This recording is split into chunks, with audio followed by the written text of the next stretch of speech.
이번 주 요절은 골로새 1장 29절이죠. 우리 짧은 내용인데 사도 바울의 그 직분, 사명관이 들어가 있는 그런 중요한 요절입니다. 이를 위하여 같이 한번 암송하시고 읽고 또 말씀 나누겠습니다. 이를 위하여, 시작. 이를 위하여 내 속에서 능력으로 역사하시는 이의 역사를 따라 힘을 다하여 수고하노라. 골로새서 1장 29절 말씀. 아멘. 이를 위하여는 사도 바울이 직분과 사명을 받고 하는 일이에요. 대표적인 일은 복음을 전하는 일과 교회를 세워서 성도들을 가르치는 일, 이 두 가지가 사도 바울이 했었던 중요한 일이잖아요. 복음을 전하고 복음을 받은 사람들을 말씀으로 양육하는 일이죠. 그 일을 하는데 자기 속에서 능력으로 역사하시는 그분, 하나님, 또 성령님, 그 역사를 따라서 본인이 힘을 다해서 이제 수고한다는 것이죠. 수고한다는 것은 여기서 육신적으로 피곤할 정도로, 또 어떤 영적 싸움에서 막 생명을 걸고 싸울 정도로 그렇게 분투한다는 이제 그런 뜻입니다. 그러니까 자기는 힘을 다해서 수고하고 자기 속에서는 하나님께서 능력으로 놀랍게 역사하신다는 것이죠. 그래서 그것을 믿고 자신도 최선을 다해서 사역을 감당합니다. 이제 그런 고백을 하고 있는 것이죠. 사도 바울의 직분과 사명관, 여기서 우리가 두 가지를 보는데, 하나는 뭐냐면 나에게 주신 직분은, 나에게 주신 사명은 하나님께서 주신 것입니다. 그렇기 때문에 고귀한 것이라는 거죠. 그렇기 때문에 귀한 것이라는 것입니다. 나에게 주신, 하나님께서 나에게 주신 것이기 때문에 이것이 하찮은 것이 아니라, 함부로 취급할 것이 아니라, 소홀히 대할 것이 아니라 귀하다는 것입니다. 그 어떤 것보다 귀하다는 것입니다. 디모데후서 1장 12절에서는 나를 충성되이 여겨 직분을 맡기시매니, 하나님께서 나에게 믿고 맡겨주신 거라는 것이죠. 내가 잘할 것을 믿고 맡겨주신 것이기 때문에 이것은 귀한 거다. 그 직분의 사명의 귀함을 알았던 분이죠. 이거 절대로 놓치지 않는 것입니다. 어떻게 해서요? 죽을 고비를 그렇게 넘기는데도, 엄청나게 많은 고난을 당하는데도 이걸 놓치지 않는 것이죠. 하나님이 나에게 주신 것이기 때문에, 믿고 맡겨주신 것이기 때문에 어떤 형편에서 절대로 놓치지 않는다. 이 귀한 것을 내가 왜 놓치냐.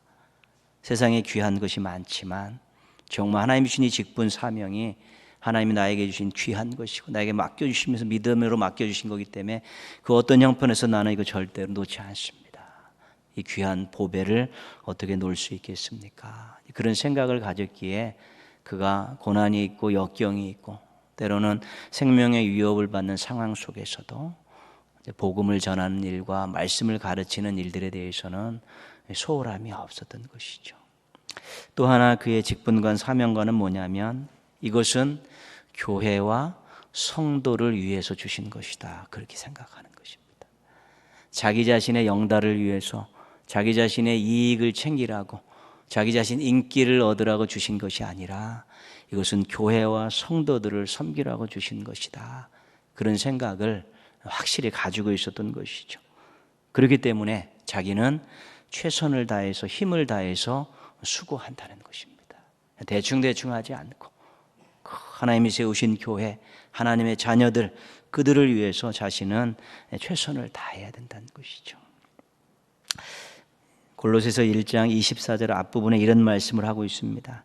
나는 이제 너희를 위하여 받는 괴로움을 기뻐하고 그리스도의 남은 고난을 그의 몸된 교회를 위하여 내 육체에 채우노라.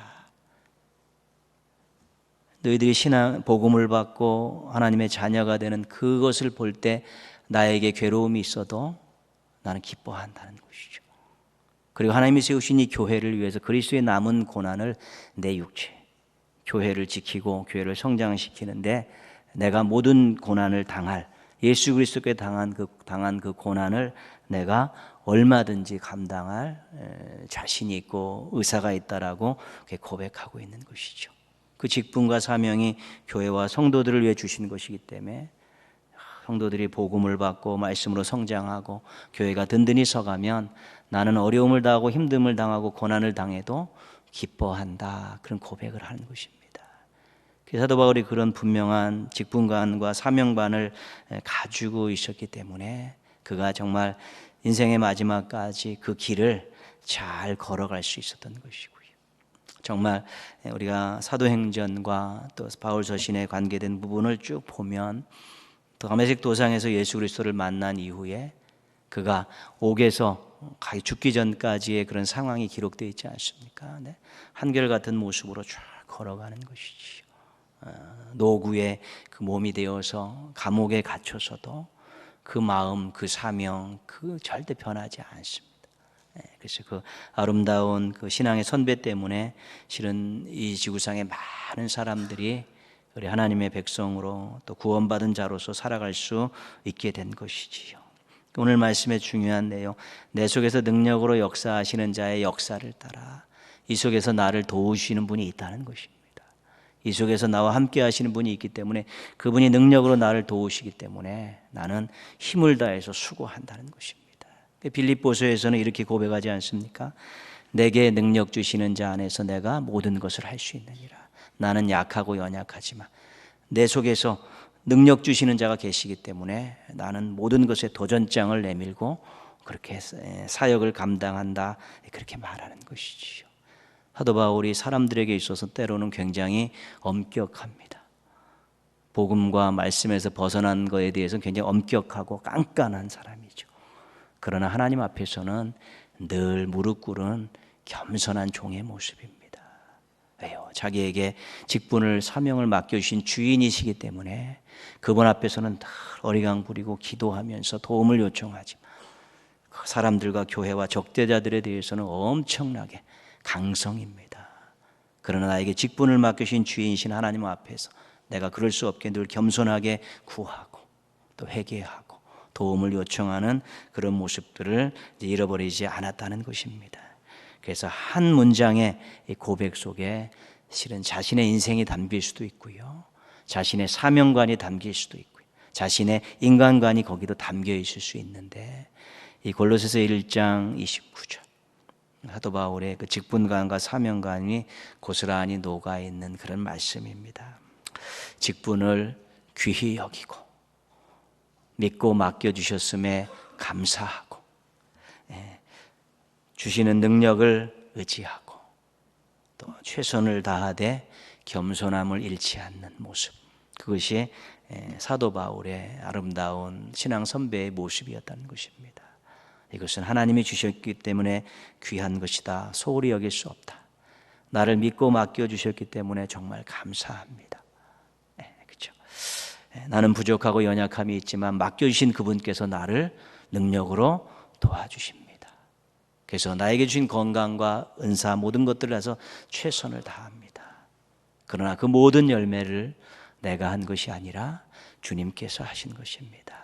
이런 모습들을 우리가 사도 바울을 통해서 다시 한번 확인하는 것입니다. 여러분에게 주신 귀한 사명들 또한 직분들 아주 고귀하게 잘 간직하시면서 하나님 앞에 멋지게 그렇게 충성된 모습들 보이셔서 우리 하나님이 함께 하시는 증거, 하나님이 도와주시는 증거가 삶과 사역의 현장에 넘쳐나기를 주님의 이름으로 축원합니다. 42장부터 이제는 44장까지요. 애굽에서 형들과 요셉이 이렇게 밀당하는 그런 모습들입니다. 한꺼번에 다 읽어가지고 이렇게 처리할 수도 있는데 조금 나누겠습니다. 요셉이 17살 어간에 형들에 의해서 애굽에 팔려갑니다. 41장 46절 그걸 펴놓은 데서 조금 앞에 보시면 41장 46절 보시면 요셉의 나이가 하나 나옵니다. 요셉이 애굽 왕 바로 앞에 설 때에 몇 세라고요? 30세라. 그러니까 17세 여간에 이제 팔려가서 30세 때 애굽의 이제 총리로 된 것이죠. 그러니까 한 13년간 지금 애굽에 머물러 있었던 것입니다. 13년간 종살이하고 옥살이하면서 보냈습니다. 보디발의 집에 팔려가면서 종이었지 않습니까? 종살이하고 또 옥에 갇히지 않았으면 모함으로 옥살이한 거죠. 그러니까 13년간 종살이 옥살이하면서 그렇게 살았죠. 어린 나이고 이방인이고 또 종이었기 때문에 정말로 힘든 시간들을 많이 보냈던 것이죠. 그런데 함께 하시는 하나님의 은혜로 형통한 삶을 살았다, 그렇게 고백하고 있죠. 요셉이 형통한 삶을 살았다는 것은 고난이 없었다는 것은 아닙니다. 요셉은 고난 다 받았습니다. 종살이 할 때는 종살이 한 대로, 옥살이 할 때는 옥살이 한 대로 거쳐야 될 그런 과정들이 있기 때문에 다 고난을 받았지요. 그런데 다만 하나님께서 베푸시는 때를 따라 돕는 은혜가 있었던 것입니다. 종살이 할 때 종살이 하면서 서러움도 겪고 어려움도 당하는 일 다 있었고, 옥살이 하면서도 어떤 일정 기간은 다 당하는데 하나님께서 때를 따라 돕는 은혜가 있었기 때문에 그가 거기에서 좌절하지 않고 상황 속에 지지 않고 거기서 낙심하고 포기하는 일이 없었다는 것이죠. 보디발의 집에서도 감옥에서도 애굽 왕 바로 앞에서도 중요한 건 뭐냐면 지혜와 능력으로 인정을 받았다는 것입니다.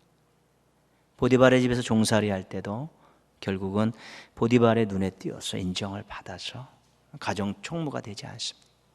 감옥에서도 그 간수장에게 인정을 받고 감옥의 모든 재반 업무를 다 요셉에게 맡기지 않습니까?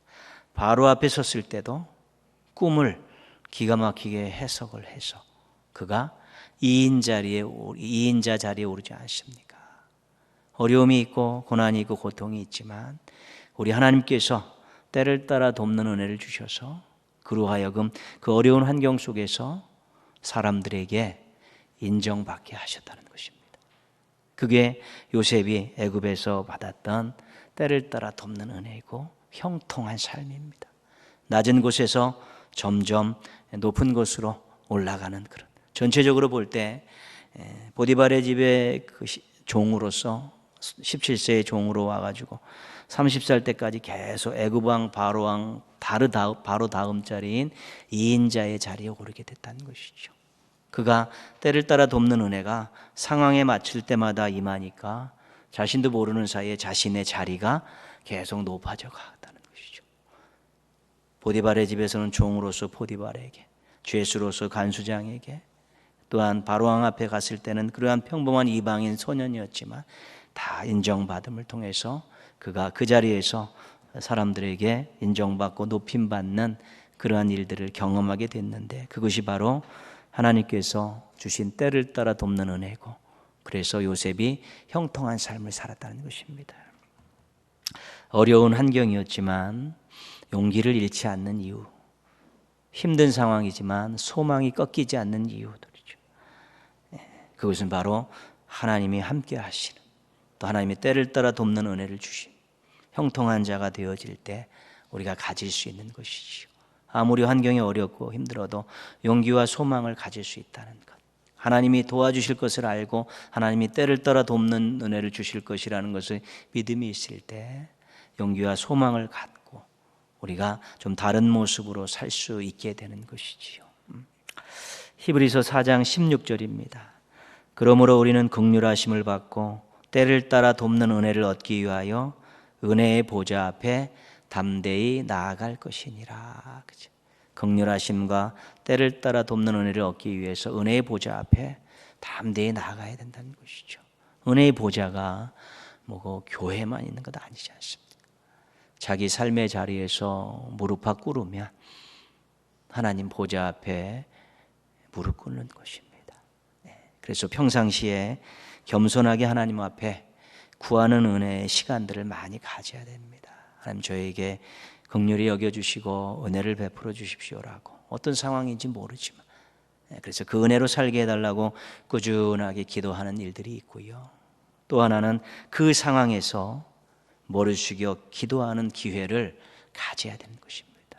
그것을 제일 잘했던 사람이 느헤미야입니다.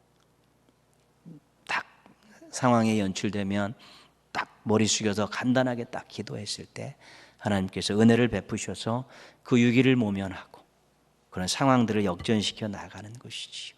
그래서 하나님들 은혜로 살고 싶습니다. 부족하지만 긍휼히 여겨주십시오라는 평상시에 하나님의 은혜를 구하는 기도를 계속해서 하시다가 그런 상황이 딱 직면했을 때 잠시 머리 숙여서 때를 따라 돕는 은혜를 구할 때 우리 하나님의 손길이 임하면서 새로운 시간들, 새로운 기회들을 맞이할 수 있는 것입니다. 모든 것이 하나님의 은혜죠. 근데 때를 따라 돕는 은혜는 쾌감이 있는 건 아니겠습니까? 그때 딱 이 마음을 통해서 그 문제들을 해결하고 돌파구를 마련해 주시고 환경에 꺾이지 않고 용기 내서 소망을 갖고 버텨낼 수 있다면 뭐 그것만큼 하나님이 함께 하시는 증거가 어디 있겠습니까? 때를 따라 돕는 은혜는 누구에게나 있는 것이고요. 어디에서나 있는 것입니다. 이 은혜 충만히 경험하면서 모든 인생의 모든 것들이 하나님의 은혜라고 고백하며 사시기를 주님의 이름으로 부탁드리겠습니다. 철부지 동생, 미운 동생, 사라졌으면 하는 동생 요셉과 형들이 13년 만에 만났습니다. 요셉은 기근 때문에 애굽의 총리가 되었고요. 형들은 기근 때문에 애굽에 오게 되었습니다. 요셉은 양식을 파는 자리에 앉아 있었고 형들은 양식을 사는 자리에 무릎 꿇고 있었습니다. 요셉은 형들이 가나안에 살고 있을 거라는 건 알고 있었고요.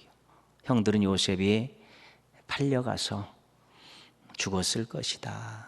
그렇게 생각하고 있었던 상황이죠. 6절 말씀 보시면요. 6절 말씀 보시면 때 요셉이 나라의 총리로서 그 땅 모든 백성에게 곡식을 팔더니 그 다음 읽겠습니다.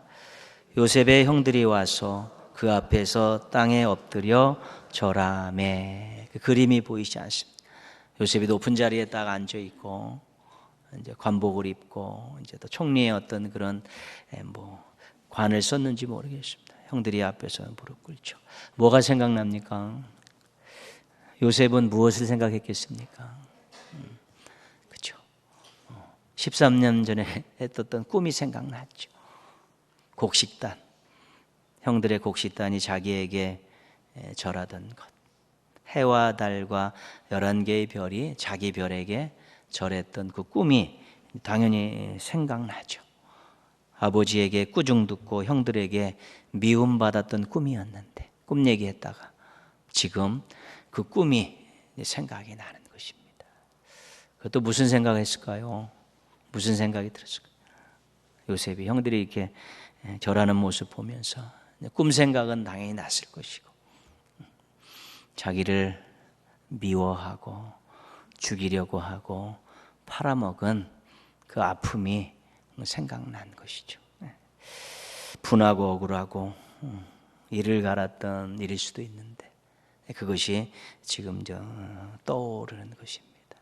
복잡했겠죠. 꿈도 떠오르고 자기를 미워하고 팔아먹고 죽이려고 했었던 형들의 그런 무서운 얼굴들도 막 계속해서 떠오르는 것이죠. 8절 말씀 보시면요. 당연한 일인데 요셉은 그의 형들을 알아보았으나 그들은 요셉을 알아보지 못하더라. 그렇죠? 요셉은 13년 동안 엄청나게 변했고 형들은 별로 변함이 없죠. 그렇게 또 목축하면서 그렇게 살았기 때문에. 근데 13년이라는 기간이 그렇게 사람을 알아볼 수 있는 정도의 기간이긴 한데 원체 꿈에도 생각하지 못했었으니까 또 애굽 총리의 어떤 유용을 자랑하는 그런 제복들을 입고 있었을 것이니까 전혀 알아보지 못하지요. 요셉은 놀랬죠. 그 형들이 자기 앞에 무릎을 꿇는 모습 보고 세상에 이런 일이 원수는 외나무 다리에서 만나는구나 그런 마음들 들었을 것이고요. 형들은 애굽의 총리로만 알았기 때문에 전혀 알아보지 못하고 두려운 마음, 어떻게 해서든지 양식을 구해가야 한다는 마음밖에 없었던 것이지요. 주도권이 완전히 뒤바뀌어 버렸습니다. 13년 전에는 동생 요셉의 생사와 미래가 형들의 손에 잡혀 있었습니다. 근데 13년이 지난 지금은 형들의 생사와 미래가 요셉의 손에 잡혀 있는 것입니다. 그러니까 요셉이 정말 그 어린 종으로 팔려와서 애굽의 총리가 된 인생 역전도 정말 놀라운 하나님의 은혜고요. 자신의 생사를 주고 미래를 주고 있던 그 형들의 생사와 미래를 자신이 주고 있는 이 자리에 있었던 이런 일들도 하나님의 놀라운 은혜라는 것입니다. 하나님께서 하시는 일이 우리의 상상을 넘어서는 일들이 굉장히 많지요. 그 하나님의 역사라는 것이 그렇게 간단한 것이 아닙니다. 우리가 다 이해할 수 있는 일도 아니고 이해하지 못하는 방법과 결과들이 얼마든지 나올 수 있는 것이죠. 그 인정해야 됩니다. 인정해야지 기도의 폭이 넓어지는 것입니다. 그거 인정해야지 기도가 깊어지는 것이지. 하나님이 요것뿐이 못하십니다. 그럼 요것만 기도할 수밖에 없지 않습니까? 그럼 우리 하나님의 능력에 대한 그 폭과 그 깊이를 우리가 다 믿음으로 인정할 때 기도의 폭과 깊이가 넓어지고 다양해지는 것이지. 요거 하나님 요거만 해주실 수 있는 분이라고 생각하면 그렇게 기도할 수밖에 없죠. 우리 생각을 넘어서는 방법과 결과를 만들어내신 분이라는 능력에 대한 확신이 있으면 우리 기도가 더 깊어질 수 있고 넓어질 수 있고 그런 것입니다. 요셉의 그 인생 역전, 주도권이 뒤바뀌는 이런 모습들을 보면서 하나님이 하시는 일들이 얼마나 대단하고 인생 하나 뒤바꿔 놓고 자리 하나 바꾸는 그런 일들이 하나님에 의해서는 얼마든지 일어날 수 있다는 것들에 대한 우리가 확신을 가질 때 우리가 조금 더 여유가 있고 조금 더 소망을 가지고 또 기도를 즐겁게 믿음으로 할 수 있게 되는 것입니다. 하나님이 주시는 기회, 하나님이 주시는 자리, 또 하나님이 주시는 결정권, 이런 것들이 하나님 우리와 함께 하시면서 얼마든지 바뀔 수 있다는 것입니다. 늘 그렇게 살아갈 수밖에 없는 인생들이 아닙니다. 우리 스스로 살면 그렇게 살아갈 수밖에 없을지는 몰라도 우리가 하나님의 함께 하심을 믿고 또 하나님에 대한 그 능력에 대한 신뢰를 가지고 그렇게 하나님께 기도하며 신실하게 그 인생 살다 보면 얼마든지 자리도 바뀌고 기회도 얻을 수 있고 또 우리가 결정해야 될 많은 일들에 대한 새로운 기회들이 주어질 수 있게 되는 것입니다. 그런 것에 대한 확신이 또한 우리들에게는 얼마나 귀한 선물인지 모릅니다. 꿈을 꿀 수 있는 자들은 하나님의 능력을 믿는 자들입니다. 새로운 계획들을 가지고 소망을 가지고 최선을 다할 수 있는 사람들이 하나님의 도우심을 신뢰할 수 있는 사람만이 그렇게 하는 것입니다. 세상에 믿지 않는 사람들도 처세술을 가지고 자기의 능력과 자기의 처세술을 가지고도 큰 꿈을 꾸고 있습니다. 그러나 우리 하나님의 능력을 신뢰하면서 우리 하나님의 위대하심을 믿는 우리들이 어떤 작은 계획들을 가지고 또 미래에 대한 계획들을 세워갈 때 그것이 분명한 목적이 있고 하나님의 뜻에 부합된다고 생각하면 입을 넓게 열고 기도할 필요가 있는 것입니다. 우리 하나님의 역사가 어떻게 일어날지 궁금한 것이기 때문에 그렇지요. 주도권을 잡은 요셉이 칼을 뺄 수 있는 상황입니다. 칼을 빼서 형들을 어떠한 형벌을 가하더라도 복수를 한다 그래도 그 애굽에서는 요셉을 타치할 사람이 아무도 없습니다. 바로가 모든 권한을 다 요셉에게 주지 않았습니까? 그렇지만 요셉은 그런 악한 마음들을 좀 잘 정리하면서 먼저 가정 상황을 이제 파악하려고 그렇게 형들에게 이제는 모함을 씌우죠. 7절 너희는 어디서 왔느냐? 9절 보시면 너희는 정탐꾼들이다. 이 나라의 틈을 엿보려고 왔느니라. 12절에도 아니라 너희가 이 나라의 틈을 엿보러 왔느니라. 정탐꾼으로 막 밀어붙이지요. 그게 이제 뭐 또 한편으로는 또 소심한 복수를 하는 것일 수도 있습니다. 제일 힘든 게 뭡니까? 억울한 것 아닙니까? 억울한 막 정탐꾼으로 모르니까 억울하니까 이런저런 얘기가 막 튀어나오는데 그 튀어나오는 이야기 가운데 가정사가 나오게 되는 것이죠. 우리가 12형제였다. 한 아버지의 12형제였다. 한 명은 없어졌는데 우리 아버지가 우리 고향에 계시고 그 막내는 여기 오지 않았는데 아버지와 함께 있다. 그 가정 그 살을 딱 물어볼 수 없는 상황이지만 정탐꾼으로 물어보면서 아버지가 살아계시는구나. 동생 베냐민이 있구나. 그것을 이제 알게 되는 것이지. 그러면서 이제는 형들에게 조금 어려움도 주고 형들의 마음을 알고자 9명은 남고 1명만 가서 막내를 데려와라. 그럼 정탐꾼이 아니라는 거 인정해 주겠다. 그리고 사흘 동안 또 속속임을 하겠죠. 그리고 나서 사흘이 지난 후에 아니다. 1명만 남고 9명이 가서 동생을 데려와라. 이제 그래서 그들을 이제 돌려보내는 것입니다. 25절 말씀입니다. 25절 같이 읽겠습니다. 명하여 곡물을 그 그릇에 채우게 하고 각 사람의 돈은 그의 자루에 덜어넣게 하고 또 길 양식을 그들에게 주게 하니 그대로 행하였더라. 그렇죠. 곡물 사러 왔으니까 곡물 주고요. 돈 받지 않고 돈 다시 넣어주고 또 길 가면서 또 여행 중에 또 돌아가는 길에 먹을 양식까지 가득 채워주는 것이죠. 이미 요셉의 마음 속에서 과거에 대한 그런 악감들을 내려놓고요. 지금은 이제 가족을 만날 그런 생각에 형들에게 보이지 않는 곳에서 이렇게 배려하고 있는 모습을 보게 되죠. 앞으로도 그렇고 이제 창세기의 마지막 장에 가서 야곱이 죽었을 때 요셉이 하는 그 말과 그 태도를 보면 정말 얼마나 멋있는지 모릅니다. 과거에 자기가 당했던 불이익들, 억울함들, 고통들 이런 것들을 가슴에 담지 않고 보복하지 않고 사랑으로 돌려주는 그런 모습들을 우리가 요셉에게서 보는 것이죠. 그 요셉의 모습 속에서 예수 그리스도의 모습을 보는 것입니다. 십자가에서 용서를 선언하셨던 그런 모습들 보죠. 요셉의 지금 마음이 그런 마음들, 악감들을 내려놓고 뒤에서 형들을 이렇게 도와가면서 아버지를 만나고 동생, 친동생 베냐민을 만날 준비들을 지금 하고 있는 것입니다.